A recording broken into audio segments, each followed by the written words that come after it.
Mag-spray ako ng insecticide para hindi mamahay yung mga insekto. Baka mamatay kasi itong tanim ko sa insekto. Alagaan ko yung tanim ko sa insecticide para hindi masira yung dahon. At yung bunga, mga na siya. Sama ko na to. Sili ko.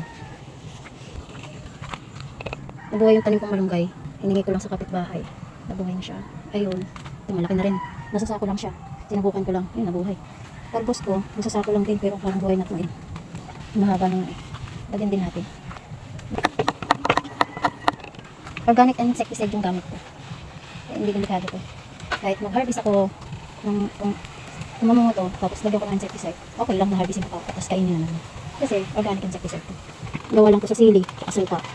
Saka ko ng magandang tamang pagdidilig nito ng pag-spray ng insecticide sa hapon ang matanda. Para hindi masunog yung dahon niya. Kaya na ano yan, kumukulubot na. Kasi kinakain nito ng insekto.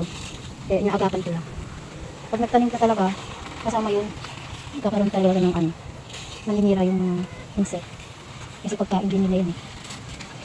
Inuubos ko lang yung insecticide kasi sayang naman.